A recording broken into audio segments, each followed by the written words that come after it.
welcome back to my channel. My name is Savannah of Sewlivi Dyes Yarn, and this is another weekly update of my knitting journey and other things as well, but predominantly knitting. So let's go ahead and dive in. I do want to just go through this stuff pretty quickly. I have household chores to take care of because it is Sunday, August 14th, and it is almost 1 o'clock. So yeah, we'll just go ahead. I'll talk about this one first. I didn't have anything to put on my mannequin, so I just threw the sweater on that I made earlier this year, I believe. This is the Skylights by Tanis Lavelli of Tanis Fiber Arts. Sorry. I had this sweater on my queue for a while, and I finally got around to making it earlier this year, and I really enjoy it. It is a really comfortable sweater. It's knit using a bulky weight yarn, so it does go by really quickly. You have this beautiful, you have two small cables, and then you have this big cable panel right here, and there's a couple of bobbles throughout. I don't think you can tell very well. But they were super easy to make. I'm not a big bobble fan. I honestly hate them, but these ones were pretty easy to make. I believe you actually use a crochet hook to do these ones. I can't remember exactly, but I really enjoy making this sweater. I hand dyed this yarn myself for this sweater, so it's like a one of a kind. It's just a gray base with blue, pink, and yellow speckles. I wish I would have paid attention to my skeins a little bit more. I did not alternate them, and you might be able to tell this skein right here had a lot of yellow in it. This one had almost no yellow in it, so I wish they all looked like this one. And this one had a lot of yellow in it too. So the sleeves have yellow all the way up into, well, they have yellow here, and there's a little gap, kind of, and then, so yeah, there is that. But I think it's only noticeable when I point it out. So, but I thought that was that was kind of funny. So if I would have noticed before I started knitting this skein would not have been put in there at all, because I do have 3 skeins left over that are listed in my website, on my website as one of a kinds. So I have 3 skeins left of this if anybody wants them for some kind of project. I don't know. It's not enough to make this, because I think this took me 3.5 or 4 skeins total. I can't remember. I don't remember the needle size either, but I do recommend this pattern. It's called Skylights. Either Skylights or just Skylight by Tanis Fiber Arts. I didn't work on a lot this week, except for my design. I am almost done with it. I'm on the last part, the button band. So I'm coming in the final stretch before I can start writing the pattern. It is in the middle of a round, unfortunately, so it's going to look funny, but hopefully you will understand. Where is the shoulders? So yeah, as you can see, it's all squished up in the middle. I did get the second sleeve done. I don't know which one was the first one. I think this was the first sleeve. So I got that one finished. I went ahead and did the second one with no issues. It does fit better now. It's still possibly right about here, but we'll see what happens once I wash and block this. The yarn is a 100% non-superwash merino, so we'll see how that all turns out. So right now I picked up all the stitches for the button band, and that was actually not as bad as I thought. Thankfully. It is a lot of stitches, almost 400 stitches for the button band. So I'm right on the last row before I start adding in the actual buttonholes. I'm still debating on what type of buttonholes I want to use. We're gonna play around and see what what I can find for resources. Let's see. So the first buttonhole will start there. That's why that marker is there. But yeah, and as you can see on the sleeves, on the cuffs, oh, don't mind all the ends that are sticking out. But there is a ruffle cuff. I'm also going to, I'm hoping it'll work out, but I plan to put a ruffle along the button band as well. So we'll see how that looks. I think it would probably look, the cuffs would look better if it was like a fingering weight, but I thought about maybe once this one is done doing a light version of this, but the thought of doing an oversized cardigan in fingering weight yarn, something I'm not wanting to do right now. Plus I want other projects to work on, so if I do a light version, that might come in a year or longer, who knows. Yeah, so that's really all I have to show for now. Next week it should be finished.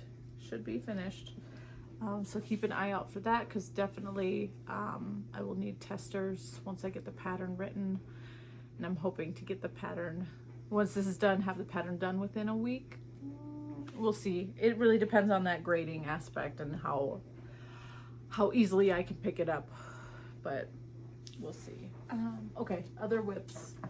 Barely worked on the Attune shawl this week. I took it to knit group on Tuesday, and that is the only time I worked on it.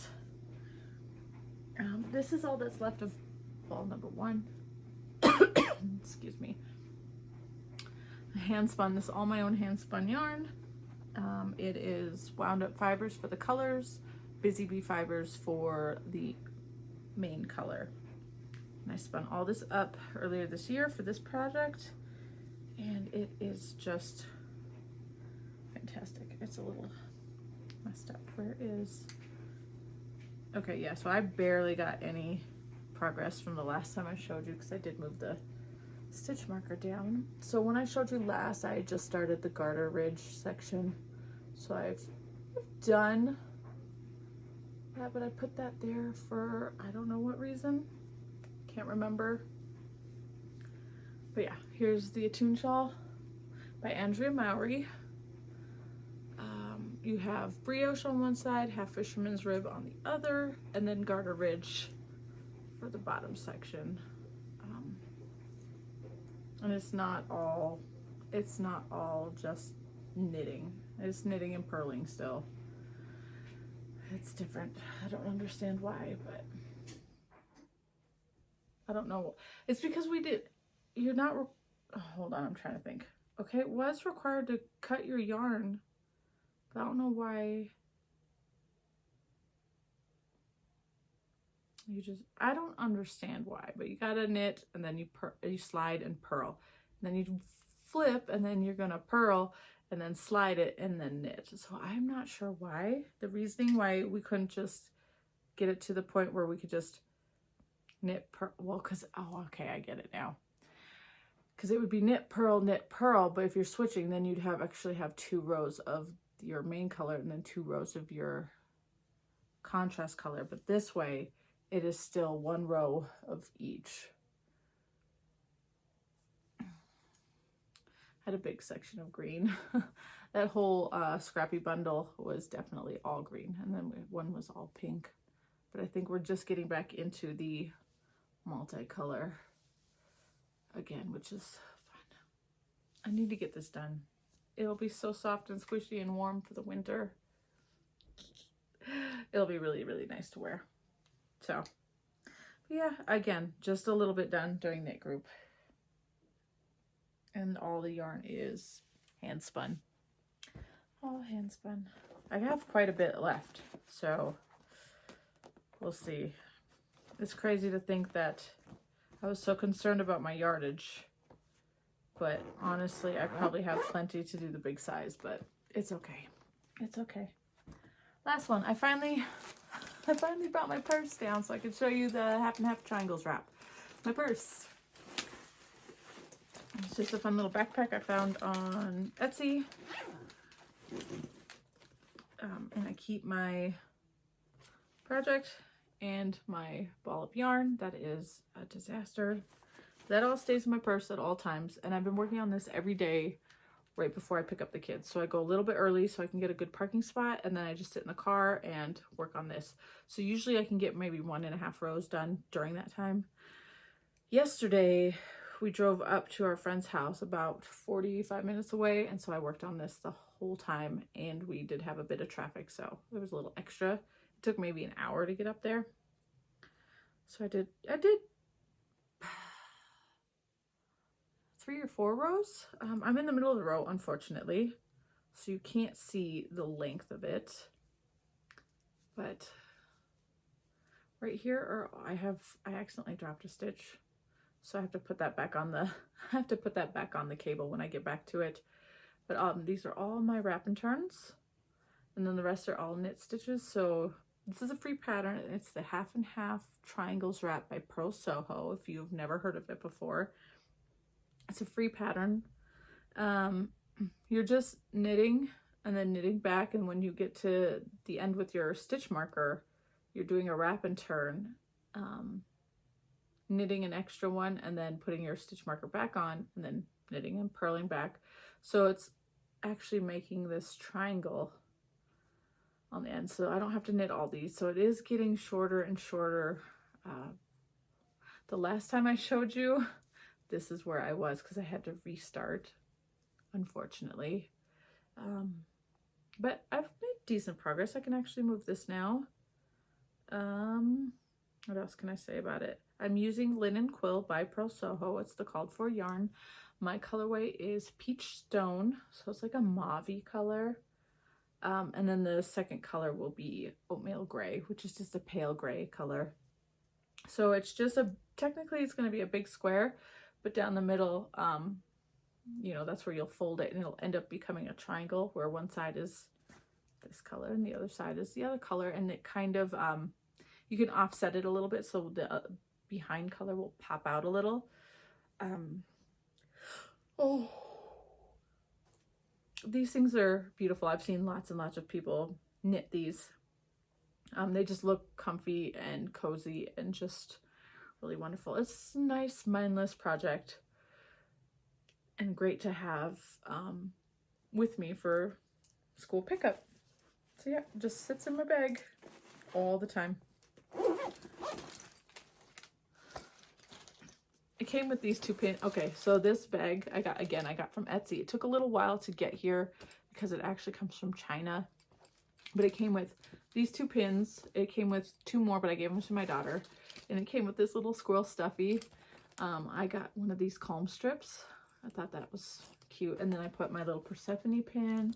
And then I have this, I knit and I note things. And I actually have a handful of labyrinth pins that I want to add to this.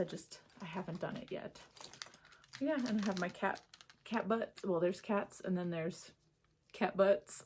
I can't not have that. My keys, you know. I like this little bag. It's really nice to actually have a bag where I'm hands-free. I've been a long time person who likes big chunky purses, but once I had kids and they got a little older, it just got hard because I ended up carrying my purse, carrying their things, carrying everything. It was just like, I'm over this. So having a backpack, this can also change into a crossbody bag where there's these right here that I have. You can actually take the straps off and make it a crossbody bag, which is also nice, but for now, backpack. I have discovered that having my hands free is the best thing in the world. Anyways, that is it for knitting. I just started spinning again this weekend. It's been a while. I think I really did burn myself out with the Tour de Fleece. So I took a pretty big break from that. I'm spinning again and I'm excited again. I can't wait to start spinning some more in my stash. I haven't been buying any yarn, which is good. I'm still gearing up for the Alpenglow Cal and the Miles shirt jacket that I talked about last week. I did start a second gauge, like pocket square, and I decided to go down to a US 9 instead of the called for US 10. The gauge, my gauge with the US 9 was, let's see, I can't remember the exact number, but when I did it on the US 10, I would have had to knit the smaller size because it would have been bigger. I had less stitches on my needles, which means bigger for the US 10, the called for needle. I switched down to a 9, US 9, and I have, I think, one less stitch, one more stitch than gauge calls for, but I did block it. I did block it just to check. So it's like about one stitch more, less. Less means bigger, more means smaller. I'm just gonna knit my size since it has a pretty large ease, like I think 11 to 12 inches of positive ease. So I'm just gonna go with the US 9. The fabric doesn't feel different between a US 9 and a US 10, like maybe just the slightest amount. But I would like it to be a little bit more compact. So that's why I did choose, that's why I'm going to choose the US 9.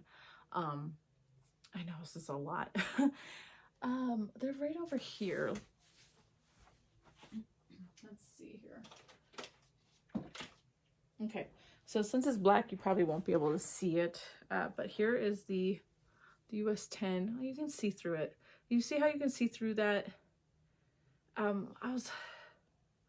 don't want it to be too airy. I know Plautelupi is warm, or is everybody says it's really warm. And you can't see through it when it's up against, but so I was a little worried about wind. It's very windy in Colorado here, so I don't need a lot of wind to go through. So this is my 9 US 9 swatch. Again, I did cut it, but I'm going to reattach and finish the pocket since I am going to go with this. This I'll have to figure out how to undo.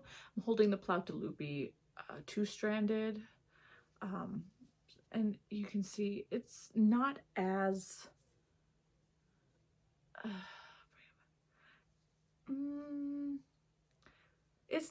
see-through. I feel like it's a lot less, or at least it feels like a lot less. It doesn't feel any different in person, but I figured this will keep me warmer on windy days.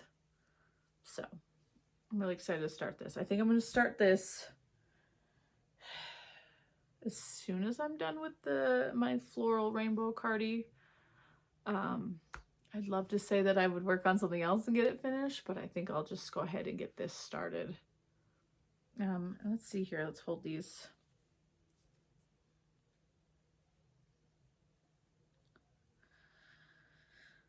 Again, black on black is ridiculous. It's about a 1/2 inch difference.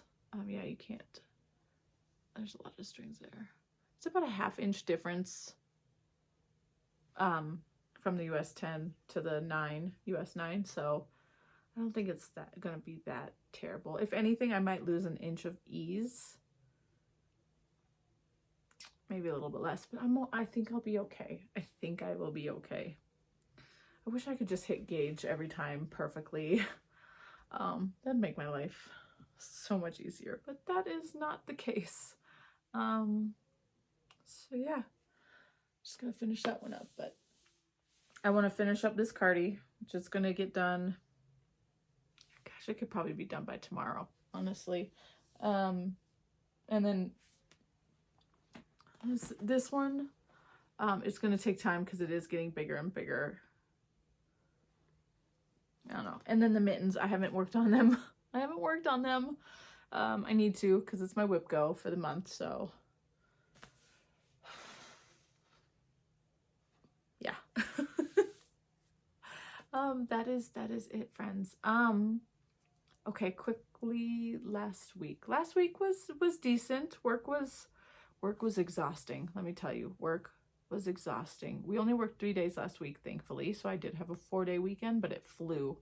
That 4-day weekend flew, and I think that's because I was messing with my hair so much this weekend. You might be able to tell that my hair color is lighter. It looks even lighter, or it looks different in the camera than it does in person. Like, I can see a line there. In person, you can't see that. So I will insert pictures as I tell this little fun story so you can see, because I do like sharing this stuff. I was getting a little concerned, I guess, about my roots growing in. I have no problem with having gray hair. I was getting concerned because my hair was dyed black. My roots were growing in, and with the dreads, it looked like I had bald spots because my hair was white, pretty much matching the scalp color. So I was like, that doesn't look good. I don't want people to think I have bald spots. So I was like, I want this black hair color to fade. I was like, okay, well, let's try some things. So I first this weekend went out and got some like Head and Shoulders, and I did the whole mixing it with baking soda and then shampooing your hair and leaving it on for a while. And you know what? It did release a lot of the pigment. Like when I was rinsing it out, a lot of the color was coming out, but it didn't fade it at all. It looked the exact same. So that does mean I did have to take out all my dreads this weekend to try this, to do all this. I had to take the dreads out, which was fun. I needed to refresh them anyways. They were getting, a lot of them were getting pretty loose. What else? They were getting loose. I noticed that the root, like the ones that would like fall out, or the elastics would snap and I'd have to take out and redo. I noticed that my roots were starting to dread themselves. So it was the right time for me to do a refresh anyway. So I took them all out, did that thing, didn't fade it at all. And I was like, oh, okay. So at the same time, I had bought this stuff called Color Oops. I've heard lots and lots about this stuff. It's supposed to be a color remover. I was nervous though, very nervous, because I know a lot of people would struggle with it because it doesn't work on direct color dye, which means any color that you don't have to mix with developer. So a lot of the colors I've done in the past were just those direct color dyes. So I was like, oh crap, am I gonna have like this really nasty swampy green colored hair? Because that's what I used last before I had dyed my hair black, was a direct to color black and green, mixed them together. So I was like, oh no, it's not gonna work. But I also was worried about all the other layers of colors that I've had over the years, because my hair's been growing really slowly. So I'm like, it hasn't grown out that much. So I was nervous, but I did it anyways. The stuff smells. It didn't smell as I had it on my hair, but it must have spilled a little on my shirt because that smelled like rotten eggs after a while. My hair did smell throughout the day, even after washing it out. But then I colored over it, so it doesn't smell anymore, thankfully. But yeah, I put it in, did everything that it said in the instructions, and I was very shocked to see what my hair turned out to be. I had done some research before putting this stuff in my hair, and it says if you've ever like lightened your hair, i.e. bleached it, you're pretty much removing your natural pigments from your hair anyways. And what is this? My bangs. You will not be able to get your natural pigment back because those have already been removed. So I'm like, okay, that's strange. Well, my hair came out like this, orange, and actually there's some like pink in there. So it's very strawberry, I guess you could say blonde. It looks very different. It wasn't terrible. To be honest, I did not hate it. I just don't think it went really well with my skin tone. I have very red toned skin. And so I don't think I look good as a redhead like that. So I was like, whoa, this is crazy. So before I dyed it this color, I went ahead and put one dread back in to see how it would look to have that color blend in with this black. It just didn't work. So I was like, okay, that means I need to go to the store in the morning and buy some hair dye. And So I did that. And my poor hair's been through the ringer this weekend. But I picked a medium light brown that I thought would go well with grow out, honestly, because I was born blonde, but it has darkened over the years. So it's a very dirty, dark blonde. So I figured with my roots going in, it'll kind of match this, which again, you're not going to see this color because it looks different on the camera than it does in person. But so that's what I did. And it matches really well with the, well, it doesn't match. It blends well with the black and the dreads. Plus I've ordered other dreads that it might go with better. So I've ordered some gray dreads, some black to gray dreads, and then some dark brown to light brown to blonde dreads. I ordered all these online, so they'll be here in a couple weeks probably. But I figured, you know, I can change it up if I want to, and this color should be okay. So I'm feeling a little bit better. Like, I don't feel like I have a lot of bald spots anymore. So that was a fun time. I really enjoyed the texture of my hair once I took the dreads out, like the poofiness of it.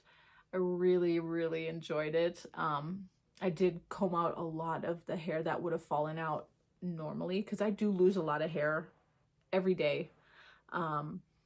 But since they're in dreads, it doesn't fall out. So I did get a lot of hair out then, and it was so nice and poofy.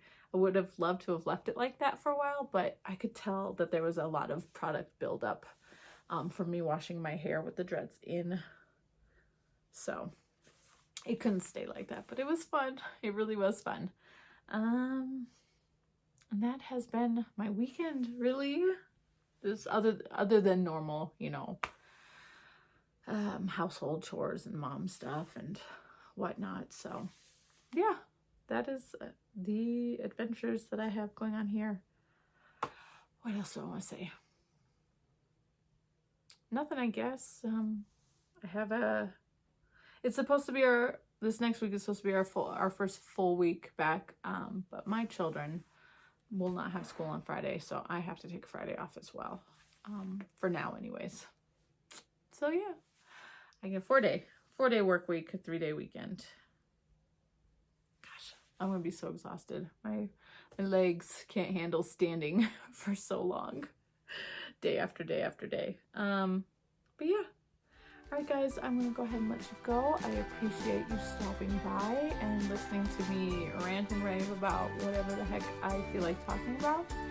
And I will see you next week. Bye.